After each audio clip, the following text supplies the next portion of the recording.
mission to educate, elevate, and empower supply chain management individuals and organizations. And we do that through our membership benefits, our education program, and the events that we hold, which includes our annual conference. I will put my email address into the chat, and if any of you are non-members and would like to know a little bit more about this amazing organization that's been going for 58 years, please reach out to me. And similarly, if you are a member and you're just wanting a little bit more information on something on your membership or more information on the conference, so you can start budgeting to attend, please also reach out to me. You know, we are here to serve our members. It is why we are in existence, and it's great to have you all on the call. I'm going to introduce Dr. Hekkie van der Westhuizen now, and then hand over to him, and we'll start the presentation. We like to include soft skills events into our calendar of events. So today we have Dr. Hekkie van der Westhuizen talking on priority leadership skills in a VUCA world. Hekkie has worked across the supply chain in services, manufacturing, retail during his career, which has included various executive assignments. I think this is his most important qualification, other than being a father and a husband, is that he is a CSCP, a certified supply chain professional through our partners ASCM. And he's been a SAPICS member for more than 20 years. So I think we have to do a bit of a clap there. Thank you for your continued support of SAPICS in very many areas, and coming to events and supporting us when we need speakers, etc. He holds an MBA from Wits Business School and a PhD in personal and professional leadership from UJ. He is now heading up SALDATI, the Southern African Leadership Development and Training Institute, partnering with organizations such as ourselves to help grow their leaders and to have a positive impact on their personal lives and organizational results. One of the areas of specialization is design, development, and delivery of soft skills solutions. He's a passionate family man. He enjoys spending time in the African bush, is an open water swimmer, and is also a keen motorcyclist. So over to you, Hekkie. I'm going to mute, but as I said, any questions you have at the end of the presentation, either type them in the chat or raise your hand and turn off your mic, and then we can chat like we're all in the same room. Thank you, everybody. Over to you, Hekkie. Yeah, thanks a lot. Much appreciated. I'm going to, for a start, I've got a face for radio. So I'm going to switch my video off. It might also just assist from a quality point of view as far as sound's concerned. And just to confirm, Claire, you are my wingman. Yes. Or my goose, as far as Top Gun's concerned. I know if I say you my goose, it might mean different things in different parts of the country, but you are my goose. I just want to confirm. Come again? Yes. We can see your, oh, no, I could see it better just now if you just want to start the slideshow. Right, so I just want to get my cursor going. You did have it on there, and then it there we go. Just to confirm. There we go. Perfect. All good. Great. Thank you Ladies very and gentlemen, thanks, Claire. Ladies and gents, thanks for being with us today. It's my privilege and my pleasure to share with you thoughts specifically around emotional intelligence conflict management this afternoon. I'm going to take that down. There we go. Right, so welcome once again, and thank you to Claire and your team at SAPICS. I appreciate it. Just briefly, I head up SALDATI, like Claire said, and our tagline is growing leaders and impacting results. And through a separate company that we own called Soft Skills Solutions, or SOSKISO, we deliver soft skills, well, exactly that, solutions. And watch this space in terms of taking it online quite soon. Just a couple of housekeeping issues before we kick off. Please, let's keep it light and informal. I'm not a formal guy. Please use, having said that, although the content that we're discussing is obviously serious, please use something to reflect upon or to document your thoughts that you can reflect upon it later. Important, because we do tend to forget these things. Copies of the slides are already sent to Claire for distribution, and the session is recorded. I just want to pause at point number 4. My suggested approach to you handling the content is simply pick the areas within today's topics that we're going to discuss where you feel you've got the biggest gap between where you are currently and where you would like to see yourself. And adopt that low-hanging fruit approach of honing in and mastering those areas. And then finally, I want to invite you to pay it forward. If you know a colleague that's might be battling with an area that we're going to cover today, have the courage, I want to say, to actually take it up with them and discuss it with them and share this content of today, given them maybe the session recording with them. So I want to start off with a quote all the way from Canada that my sister sent me a couple of years ago. And guys, this might be, the beginning part might read like a little bit of a girly quote, right? True self-care is not salt baths and chocolate cake. And that's where that stops. Because the second part to me is profound. And this is probably my most favorite quote in the world, and I love quotes. True self-care is about making the choice to build a life that you don't need to or want to regularly escape from. And the reason why I'm starting with this quote is simply to invite you to take the content that I'm going to share with you, which you hopefully would agree, and it will hopefully give you some insights to work with and to use. Take the content as part of creating or crafting a life that you don't want to regularly escape from. So my invitation to you is to reflect. Hold up the mirror and ask yourself, how am I doing? How am I gauging myself against the different areas that we're going to cover today? Whatever you do, I want to invite you to be here, to be present. One of my life mottos is stop worrying about the things I cannot change in that moment, in this moment, because I can't influence it or change it. So I might as well be here, might as well be present. And whatever you do, please let's have fun. Something we sometimes forget as we run the hard treadmill of adult life and trying to provide for ourselves and the people around us. I will only share with you credible sources, promise you that. And I will only share with you experiences that I believe would add value to your lives in the context of our topics today. Please let's engage. Stop me if you disagree with something. This is a safe space. Yeah, right, Hekkie, it's recorded. It's a safe space in the sense that there's no reason why we can't get at least a little bit vulnerable and share ideas and share thoughts. And that is the next point. Share your experiences. I will make time to engage with you around certain questions. But other than that, unless you've got something that you really would like to get off your chest at that point, happy with that. But other than that, if you can park your questions or just put it in the chat box for us to field at the end of today's session. I'll pretty much try and aim for 50, maybe just over 50 minutes, and then we've got enough time to address Q&A. So I wrote, this is my second book. I've started writing my third book. I wrote this book, launched it on my uncle's birthday. He passed away many years ago. Him and I were quite close, 13 October 2021. But it's called Conquering My Nemesis. And it talks about, and it addresses self-leadership. Now today, for you attending the session, if you focus, and if you do pay attention to the content, you will not only get one chance, but 2 of you will get a chance to win a book that will be signed by me. Claire will assist me at the end to make that call on who are the 2 recipients. And I will, assuming that you are within the borders of our country, I will gladly ship it to you as let's call it an early Christmas gift. So we'll get back to that. Important to note that I give you the tools to use at work and at home in relation to EQ or emotional intelligence, EI, depending on how you want to refer to it, as well as conflict management. But ultimately, it's about you practicing what I'm sharing with you to make progress and practicing to make permanent.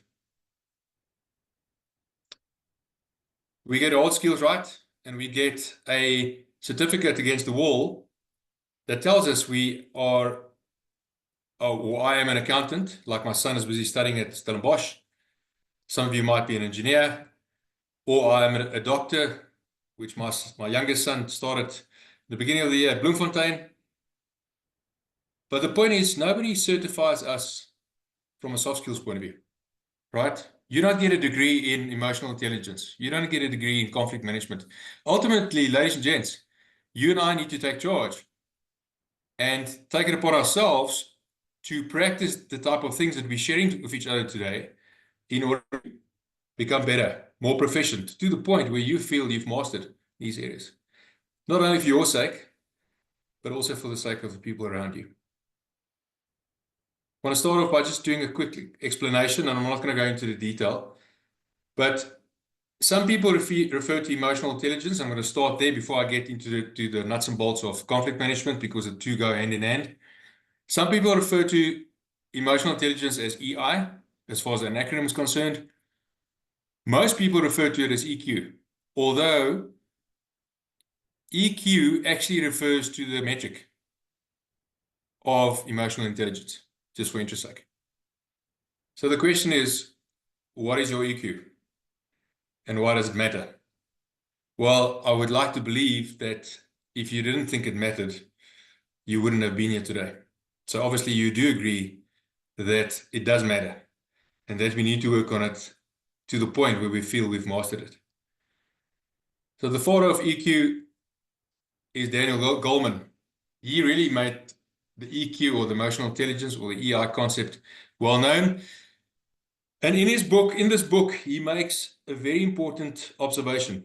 Not only an observation, but through their research, they assessed that only 7 to 10% of our success in life can be correlated to IQ. To IQ. Most of our success in life relates to and can be directly linked to things like emotional intelligence. So let's have a look at the definition of emotional intelligence. There's a generally accepted definition of emotional intelligence, although a lot of people stop at the first half and don't take into account the second half. Let's read it. Emotional intelligence refers to the capability of a person to manage and control his or her own emotions, right? Because you and I should be able to be in charge of our own lives, to be able to manage and control our own emotions. But here's the kicker, that second part, which a lot of people do not take into account, and possess the ability to control the emotions of other people. Now, I've tweaked this definition. I don't like that control word in that context, because I frankly only think, or I do think, the only way you can control somebody's emotions is if you put them in a straitjacket, actually. So I've tweaked the definition to replace the word control with manage. Emotional intelligence refers to the capability of a person to manage and control his or her emotions and possess the ability to manage the emotions of other people. So John comes into the office, he slams his hands on the desk and say to you, "Mary, what did you do?" in a very aggressive manner. And at that point, you've got a choice. If you are able to manage and control your own emotions and also John's, you will then sit back and say, "John, you know what? Grab a seat. Let's discuss this. I just boiled the kettle. Can I make you some coffee? How many sugars do you take?" That is somebody that understands emotional intelligence, as opposed to knocking heads and getting into a fight. Here's a Daniel Goleman and two other authors' book that's on my table next to my bed, which I've started reading. Primal Leadership. This is a summary of the book. What are the main points of primal leadership? Well, in this book, these authors, including Daniel Goleman, argue that the most important trait for a leader to have is emotional intelligence. And look at the next line. A leader who's emotionally intelligent will create a positive climate for their group in which productivity, collaboration, and performance will soar. This is the first paragraph of the book, by the way, that reads, "Great leaders move us. They ignite our passion and inspire the best in us. when we try to explain why they are so effective, we speak of strategy, vision, or powerful ideas, but the reality is much more primal. Great leadership rather works through emotions. You see, IQ is only the tip of the iceberg. It's about EQ. I've never seen anybody, maybe you would disagree with me in terms of your experience, but I've frankly never seen anybody that were too, let's just call it that, for the lack of a better word, too stupid to do their jobs. Yet I've encountered many people in my life that had such low EQ that actually disqualified them to be able to do their jobs properly. I'm going to share with you my experience. I was in the corporate world till I was 49 years old, served on a number of exco teams, and then I started my own business focusing on what my passion is, and that is developing people and leaders specifically. In the corporate world, I had an operations executive who was technically so sharp. He was probably in our field that we operated in, I think he was probably the best in the country. Yet his EQ was at the same level or maybe even less than the wallpaper behind me. And that ultimately led to the demise of his career. You see, people get fired for a lack of EQ, a lack of things like emotional intelligence, as opposed to getting fired typically for a lack of technical skills. An HR exec, Debbie Sinclair, that I used to work with, she always said at the point where someone's nuisance value starts to exceed the value that he or she is adding to the organization, then it's time for that person to go. And may you and I, ladies and gents, not be guilty of that. You see, if we don't have EQ, it leads to wasted talent. Marley, my wife and I, we follow certain sports, and one of the sports we follow is tennis. This guy has got at least the same amount of talent than any of the three greats have. Yet, because he doesn't have EQ, he's wasting it. In 2019, he got fined rather, almost 2 million rand for what you are about to see. Teamwork, in the game. Teamwork, hands down. Every single time I play, he's doing some stupid. Every time. Code violation on sportsmanlike conduct. Point penalty, Every Mr. time. Kyrgios. Right now, They go bathroom. if we relate to go back to what happened at the US Go Open bathroom. with Muhammad Leani, he can't talk to him. Yeah. But he's now just ignored Fergus Murphy. Yeah. None, I think, is the answer. Time. No. I'm gripping my racket, bro. Come on, Nick, you don't get time I'm for gripping that. my racket, bro. You don't get time for it. Time violation warning. This is Kyrgios. Picked up a time violation. I'm here. He can serve. He can serve the ball. He can serve the ball. He can serve the ball. I'm ready. I'm returning, bro. Serve the ball. Serve it. Serve the ball. So that's Nick for you. Let's unpack this a bit. Let's just have a quick discussion around it. I'm going to go to Zoom so that I can see you again. So, what do you think? How do you think the people around Nick felt at that point?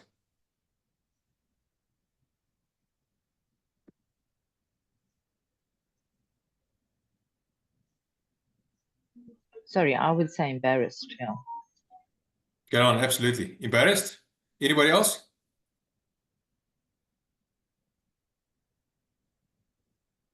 Maybe fearful? Because you don't know what this guy's going to do, right?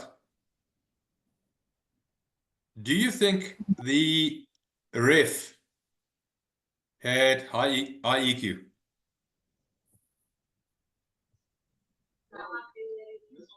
Definitely. Absolutely. I think, yeah, because he handled it well. Yeah, absolutely. And Nick is quite a cocky guy, actually. But what do you think went through his head? Because he wouldn't have known about the more or less 2 million rand fine when he went to bed at his hotel that night. But what do you think went through Nick's head when his emotions calmed down and he got into a space of reflection? Anybody? Hello? Hello? Yes, we can hear you, Khosi. Yeah, you start to... Is it Khosi? Yeah, it's Walter speaking now. Walter, sorry. Walter, I just saw your surname with your initial. Yes. Walter, go for it. Yeah, after the emotion become down, you Yes, start to regret. exactly. Because the time was in, yeah, you start to regret. And then unfortunately, you Exactly. get regret. Thank you, sir. Yeah. Thank you very much, Walter. Appreciate that. Absolutely. When's the guy, well done. So, something to think about in terms of, well, if anything, an example of how we can't operate, right? I'm showing you a quote from Fyodor Dostoevsky, Russian writer and poet. He said, "It takes something more than intelligence to act intelligently."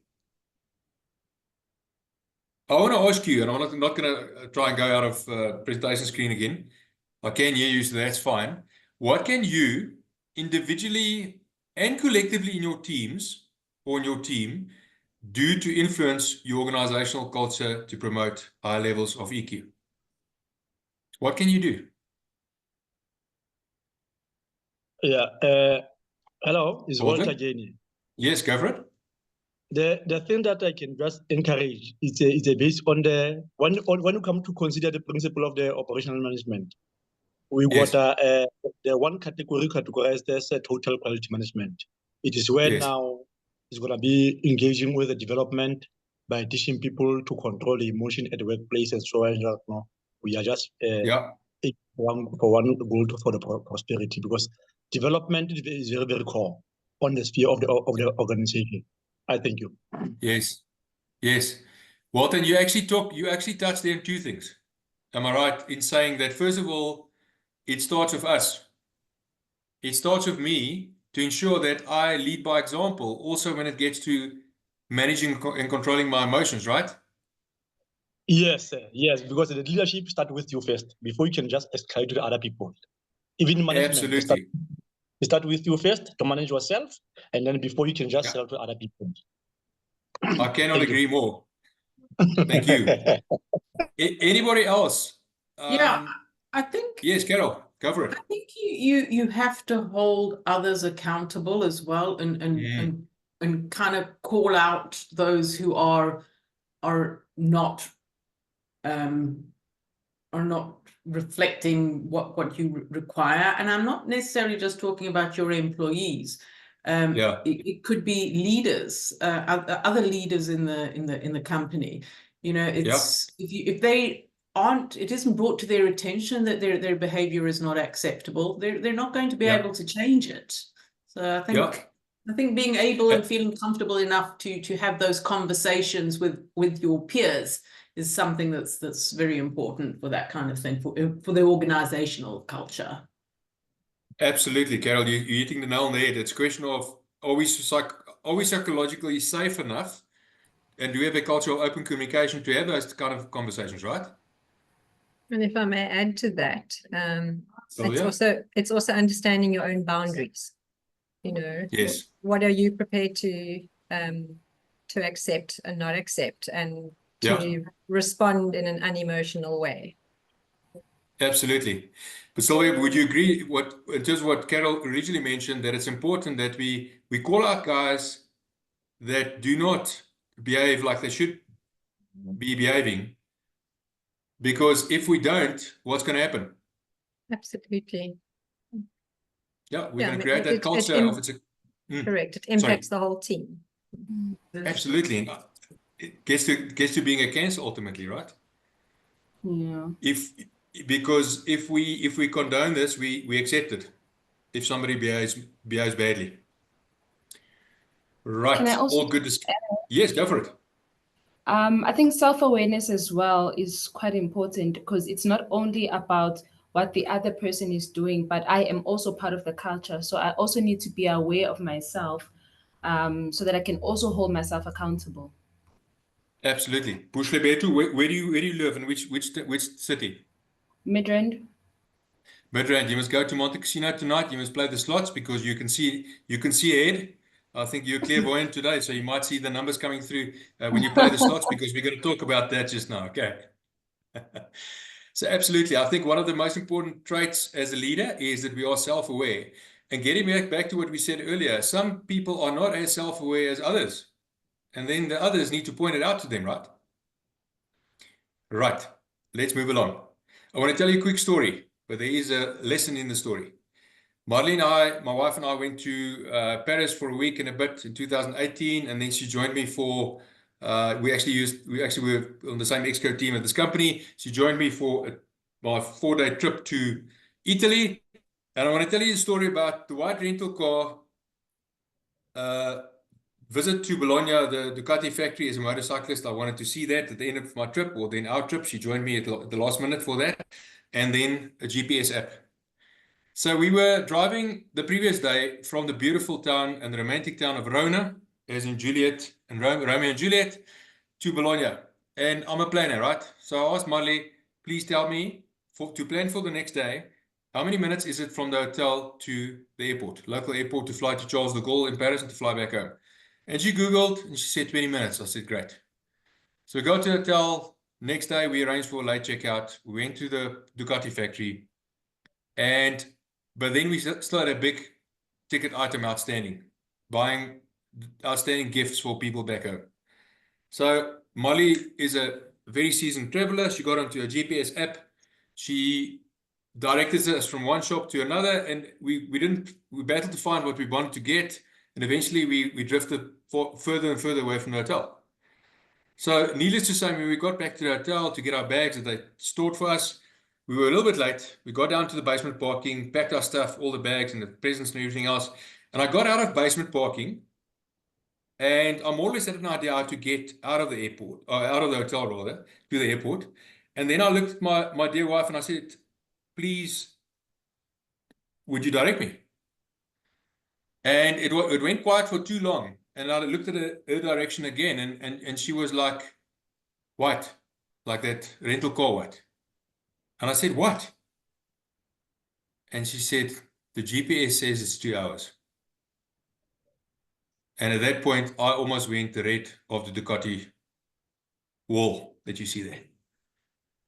And then I wanted to start doing something that I might have regretted. And I looked at the direction again, and she started laughing. And I said, it's not a joke. We're going to miss our flight. Not thinking that it's actually logically, it can't be 2 hours. And she looked at me, she said, my GPS was still on walking mode. It is actually 20 minutes away from the hotel. So why am I telling you the story? Simply because it's to share with you that it's so critically important that before we get unnecessarily upset, that we make sure we work with facts. Don't work with speculations. Don't work with perceptions. Make sure we work with the facts. For a start. So important to be consistent. I had a leader at some point, a regional director. One day he wanted to be my buddy and wanted me to go bike riding with him, motorcycling, and then the Monday that would have been him taking me to task. One KPI after the other.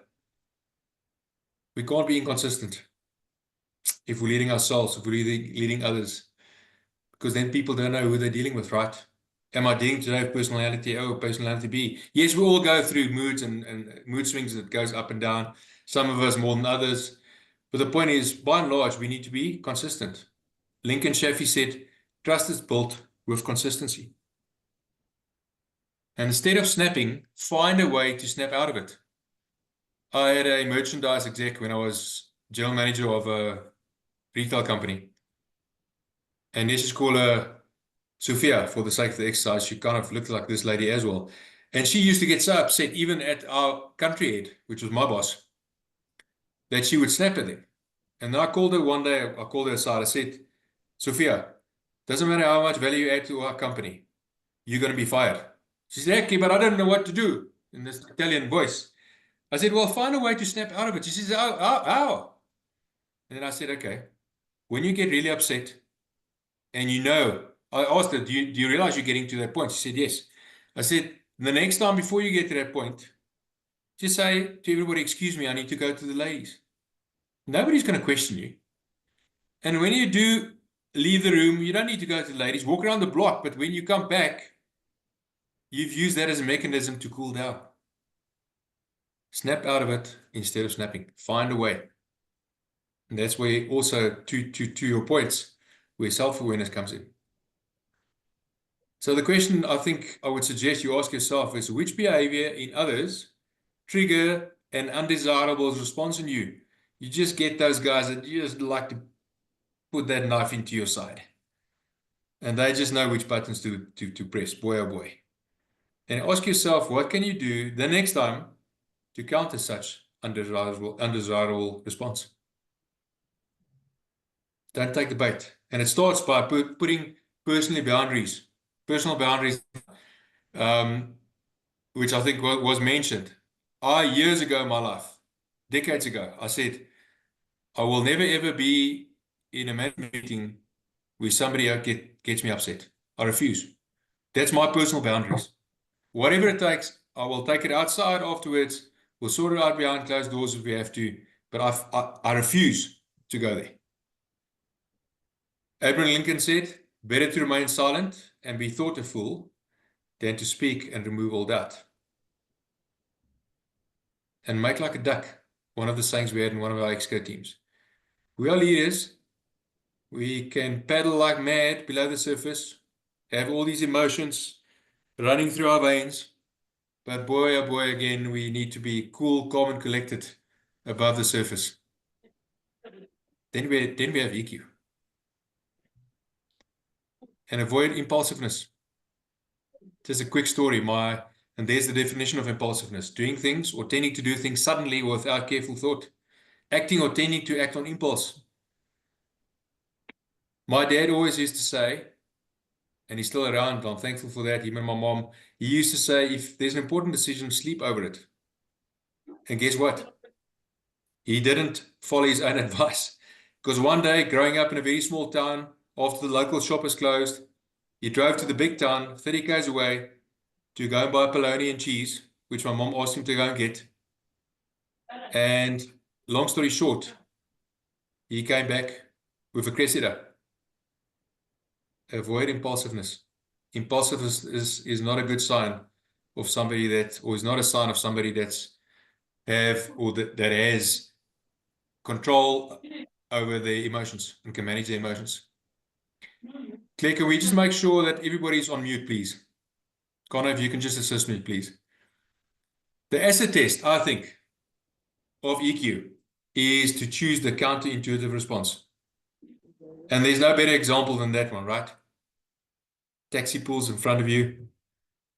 And back in the day, I wanted to drive through that taxi. But then I changed my ways and I started to understand EQ. And understand that this guy is actually getting our people, it's not an excuse, but it's actually getting our people to and from work. And I decided, you know what, that 30 seconds is not going to make a change in my life. And when a taxi driver pulls in front of me or he makes a U-turn, I give him a thumbs up now. And he looks at me with amazement, and I'm certainly not the perfect example of EQ, don't get me wrong. But the point is, we can choose to respond in a counterintuitive manner. It takes years to build trust and reputation, and seconds to destroy it. Always remember that. Self-talk is such a powerful tool. The saying goes that it's the most important form of communication because it either empowers you or defeats you. And self-talk talks to self-control rather. Instead of impulsively reacting to what somebody just said or did, get into the habit of take 3 seconds. Breathe, take 3 seconds. It's enough time to give you perspective as opposed to acting on impulse. when the scrum was set in the previous referee rule book, the ref used to say, pause, engage. You and I need to learn, ladies and gents, to pause more before we engage. Perfect leader, I believe, is summarized in the following diagram. But before I do, I want to share with you a quote from Greg Mortensen, who said, slow down and make building relationships as important as building projects. Perfect leader, I believe, has equally the same amount of focus, more or less, or they focus on both areas, relationship driven or relationship management, and that's where EQ and conflict management comes in, and then also very much they focus on results or being performance driven. And the question is, where are you in relation to that? I'm in the game of leadership development. First and foremost, like Walter said, we lead ourselves, and then we lead people, and then we lead teams. And ultimately, that will allow us to lead the results as well. Mahatma Gandhi said, my life's my message. As far as controlling and managing your emotions is concerned, what is your life message? And what's your legacy? My father on my mom's side did not do that stuff with me. His legacy that he left behind in my life is one of abuse and alcoholism, and eventually died at the age of 46, very young, of emphysema and cancer, lung cancer. In the way that you interact with people, in the way that you manage your emotions and control them, what's the kind of legacy that you're going to leave behind? And here's the scary thing. That's my scary picture. Our legacy that we leave behind is not the one we leave behind one day. It's the one that I leave behind today. If I drive out here with my runaround vehicle and I drive home and a Patka bus T-bones me and I'm gone, people are going to remember me for what I did up to today. Not one day. That's why these things are so important, that you and I work on it and take it more seriously. Chapter 1 of our book talk about taking charge. And do not underestimate, ladies and gents, because we do not underestimate to what extent you are in charge also of managing your emotions and controlling it. Here's another invitation for you to reflect more. If you had an emotionally unintelligent event, reflect on it. Why? Well, the more reflective you are, the more effective you are, the saying goes. And we spoke about self-awareness earlier. Self-awareness, if we have self-awareness, to me, that is like real-time reflection. If you are self-aware, you are applying real-time reflection to be able to make sure that you analyze what you did just now. And to use the power of the next time, I'll do better in that process. With one proviso. You can't say every time, but the next time I'll do it better, but the next time. At some point, you need to take it seriously enough to really live life differently better in relation to EQ. I want to get to conflict. Conflict's definition is, according to the Oxford Online Dictionary, a serious disagreement or argument, typically a protracted one. Now, for those of you who has English as a second language like I do, protracted, I did not understand. It simply means for longer than it should. So it's disagreement or an argument that carries on for longer than it should. Now I've got a disclaimer here. When I talk about conflict management, I talk about conflict management in a business setting, right? Where there's sanity and reasonability, and some of you might argue with that, I know. But I'm not talking about conflict management in a broken world where there's war, for example. So what is conflict management? There's the Indeed.com definition. Conflict management, let's remove this, is a set of techniques required to identify and resolve conflict in the workplace. And here's the kicker. Here's the important part. Since conflict is a normal part of any work environment, I'm going to show you a quote now that talks to that. Ladies and gents, it's not a question of will I ever have to engage in conflict. It's a question of when will it happen, because it will happen. I had a coaching session. I'm a leadership coach as well. I had a coaching session earlier today, and I asked this lady, have you ever Have you ever had a fight with your husband? And I knew the answer because I know after 10 months well enough. She said, every day. So I said, there you go. It's not a question of if it will happen. It's a question of when it will happen. Why I'm saying this to you is it's simply the better we get at conflict management and the more we're willing to get out of our comfort zones in order to actually manage the conflict and get involved in the conflict in a good way, the better. And you can read the rest of that in your own time. I'm not going to do that. The quote I referred to was from Dorothy Thomas. She says, peace is not the absence of conflict, but the ability to cope with it. Beautiful. The ability to cope with it. And again, it all starts here. And that's why conflict management is part of this presentation on EQ. Gets back to emotional intelligence. Why? Why do I make such a profound statement? Anybody? So basically saying is, you are going to really battle. You're going to find it really challenging to be good at conflict management if you don't have EQ. Why? Because you can't understand other people's thought processes or emotions if you don't have emotional intelligence yourself. Yeah. Carol, imagine you shout and rant and rave at people, with people every single day. How can you successfully manage a conflict or manage conflict if your default is to go down that rabbit hole? You agree?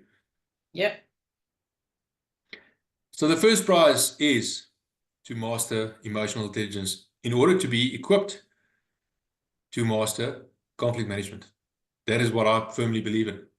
Wayne Dyer said, conflict cannot survive without your participation, rather, sorry. And this is an important quote, ladies and gents, because we're not at school where we get bullied, where you shouldn't be where you are in organizations that you serve. So the point is, if I decide not to go there, if I set the boundaries of I will always raise the white flag, then there can't be conflict, right? It's not possible. It starts with us. And by the way, walking away from conflict is the 100th prize when it gets to conflict management. You might say to me, huh? Well, it can't be the second prize because for the second prize, you get an Olympic medal. Can't be rewarded for walking away from conflict and doing the flight thing. But it's better than getting involved in the conflict in a bad way, which is the 1,000th prize, not the third prize. First prize is always to be able to deal with the conflict in that moment, cool, calm manner, and to be able to successfully master it. For the benefit, by the way, of both parties. I'll get to that just now. Low EQ email warfare. Person B gets something, and a lot of senior people are copied, which she believes is like a pellet gun that was shot from person A. And she decides, reply to all. Shooting back with 9mm. And then person A decides, not going to take this. Reply to all. Send a more direct, unemotionally intelligent response. And it carries on like that, frankly, till one of them decides, stuff this, I'm going to press that red button. The nuclear missile. I'm shooting across the bow. And then that person packs up and decides, I'm going to go home now. So, if we have to do group reflection, what do you think could the consequences be of what happened? Anybody? Is this based on the email that they would have sent? Yes, based on that last email, well, the whole set of emails that went to and fro, but specifically the last one that was sent. I would I say, think it would. sorry, go ahead, sorry. They can go ahead. I would say total unnecessary escalation of a situation that could have been resolved in just handling it if you'd had the moment to pause and reflect. Yeah. And think about your response. Yeah. Yeah, absolutely. I also think that with those kind of emails, it doesn't especially when you've got other people copied in, it just makes both parties look petty. Like chops. Regardless of what the problem is. It might be a big Yeah. problem, but the fact that you couldn't resolve it without copying everybody in, it just really doesn't look good on either party, in my opinion. Exactly. Butebeshlu? Is it right? Did I pronounce it correctly? Buhlebethu, yes, that's fine. I tried. Ngiyazama. Yeah. Ngiyazama. It's more of an emotion-driven Yeah. response instead of sticking to facts. And facts is what can drive you to making or seeing progress in the conversation being had. Exactly. Exactly. So I'm going to answer the next question in the interest of time. Simply don't copy the whole world on it. Or another way of better handling it is to knock on somebody's door if they're in the same building as you are and say, listen, that mail that you sent, that first mail, can we discuss it? Or phone them if they're in another region. That's a much better, more effective way of handling it. You see, we practice and we owe it to ourselves and to other people to put systems or better systems in place to make sure that we stay as far as possible, as much as possible, in an ideal emotional state. Because typically what happened in that example, people started drifting away. Up to the point where they almost went actually over that circle where their brains actually go out of order as a result of the emotions. If I go to, barring premeditated murder, if I go to any prison in the world and I say to somebody that did not plan to kill somebody, are you sorry about it? They would say absolutely. If I ask them, were you outside of that red circle, away from your ideal emotional state, they would also agree. Buy time, if you have to get yourself back into more or less an ideal emotional state. Yes, but actually it goes against the fact that you're walking away. It does, but it's much better, like I said, than having the fight. If you have to say to somebody, now's not a good time, please can we reconvene tomorrow morning? That's a much better option. And we get second chances to re-engage. If we adopted the 100th prize scenario or the 1000th prize scenario originally, and make use of that opportunity to get to the first prize of resolving it amicably. Just briefly, this is from the United Nations HR portal. And again, you can read in your own time. But what they're basically saying is, look at the last sentence. That's got that quick resolution highlighted. Our goal uppermost is to create a harmonious workplace. Managers must act for prevention and quick resolution of conflict. And here's two scenarios that I want to share with you to think about. Scenario one is something happens, a tiff starts, and we walk away, or we don't get to a point of resolving it. And eventually, we resolve it. Versus the better scenario.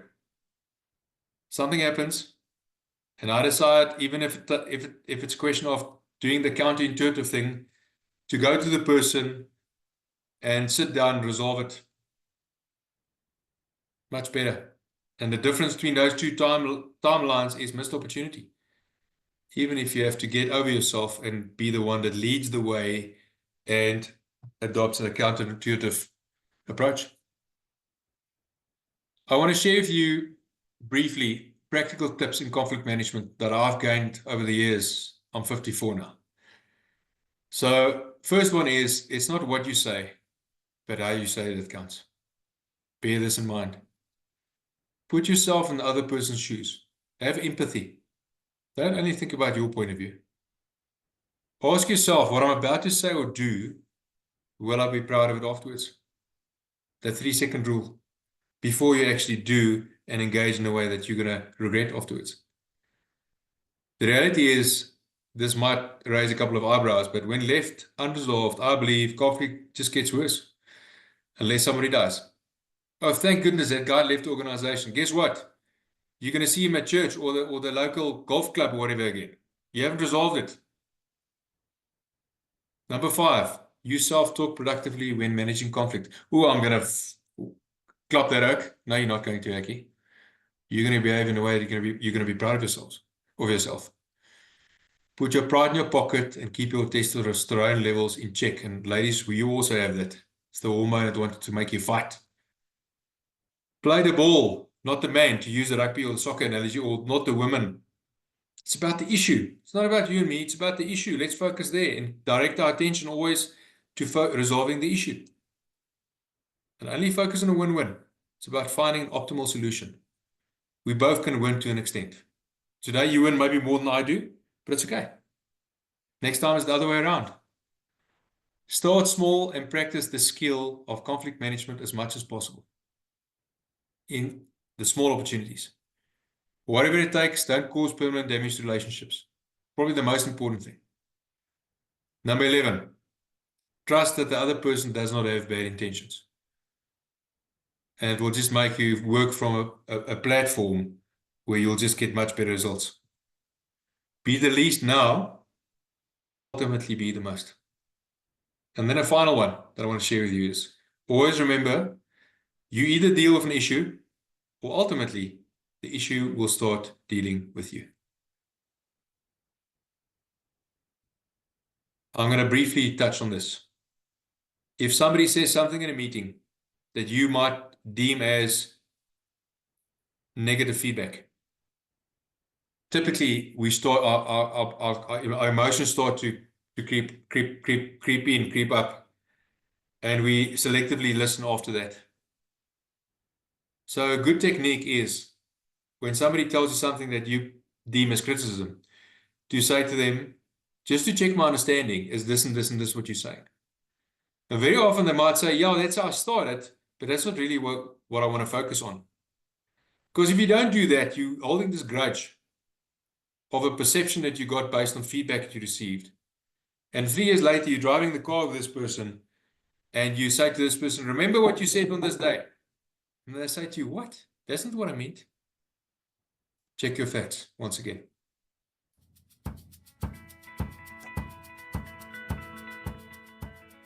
What has experience taught you about how to better manage confrontation? Oh, experience? I don't know if experience has taught me how to better manage confrontation. I think having confrontation has taught me how to manage confrontation. I think I took a communications class that taught us how to have confrontation. That was really helpful. Yeah. I think very often in our workspace they teach us how to do our jobs, but they don't teach us some of these human skills. Yeah. I don't even want to call them soft skills. You know, your hard skills will teach you those. What about the human skills? And confrontation is a human skill. I think it needs to be taught. Yeah. And I'm better at it because I took a class that taught me how to do it. Mm-hmm. So I'm better at it. I believe in confrontation. Confrontation does not have to be aggressive or mean. It doesn't have to be insulting. It just means when there's a tension, you address it. When there's a tension, then you address the tension. If you have a disagreement, you bring it up. And even if you fumble through it, you can take responsibility for the fumbling through it and apologize if you accidentally cause more tension by the presentation you know.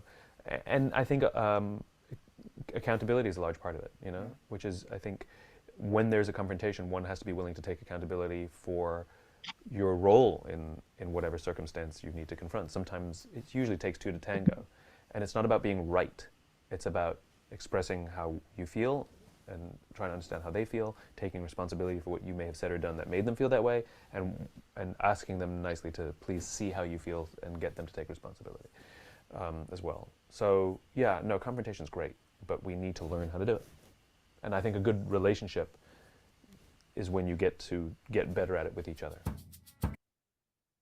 So we need to reframe the way we look at conflict management. Marcus Aurelius, last great Roman emperor and Stoic philosopher, said, conflict is an opportunity for growth and self-discovery. We don't see it like that, typically. We need to reframe conflict as opportunity. Conflict as a calm negotiation. I'm finishing off. C.S. Lewis said, you can't go back and change the beginning, but you can start where you are and change the ending. My invitation to you is to actually forget. Yes, you can learn from the past, but it shouldn't be your master.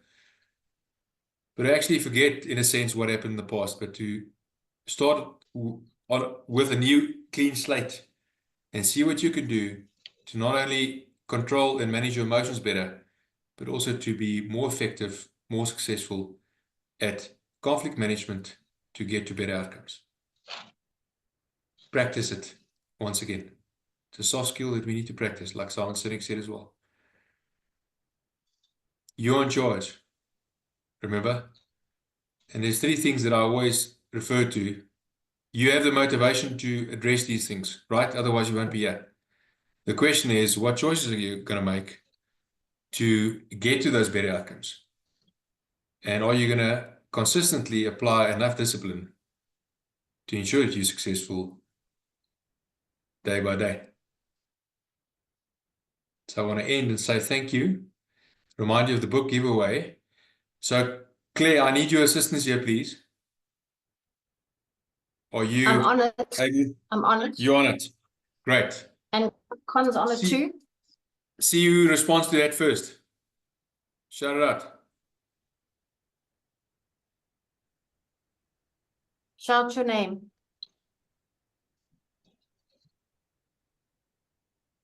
Oh, Caroline. Caroline? Caroline. Brianna West.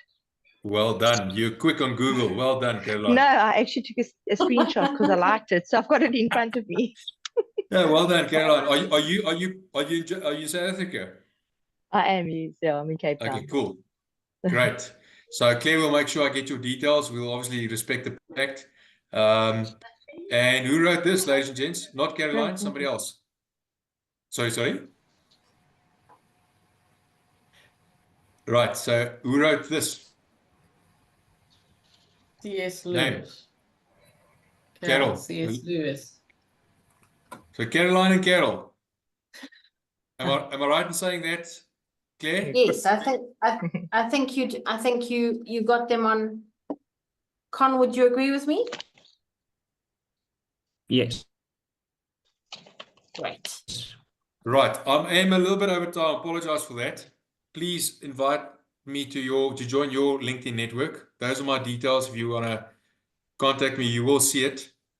Also on the slideshow. But I want to basically stop sharing and ask you if there's any other questions, comments that you would like to make. I have a comment. I think one of the big things that stuck out for me from this presentation was your statement that people get fired for lack of EQ and not IQ. And just while I was going through the presentation, I was thinking about a couple of people that have recently been dismissed or whatever the case may be. And every single one I could think of, it was EQ. It's not IQ. It wasn't that they couldn't do their jobs or whatever. It was all because they couldn't control their emotions. I'm actually quite gobsmacked now. Now I'm thinking of what you said. So it's very important. Absolutely, and we don't think of it that way, right? I need to be technically proficient, but first focus on having control over your emotions and the soft skill side, and then I always want to say focus on the technical skill side. Obviously, we need to have both, right? Carol, I'm so glad you agreed with me. I was thinking there for a second you're going to say a totally different experience, Hekkie. So I appreciate that. Anybody else? I'm aware that I'm over time. Yes. I had a comment more than anything else. In a toxic management environment, I've heard that it's sometimes difficult to. This was in relation to your comment about not quite calling people out, but highlighting the fact that their behavior perhaps wasn't emotionally intelligent. And I think that can be sometimes quite tricky if the people who are behaving in that way are your superiors.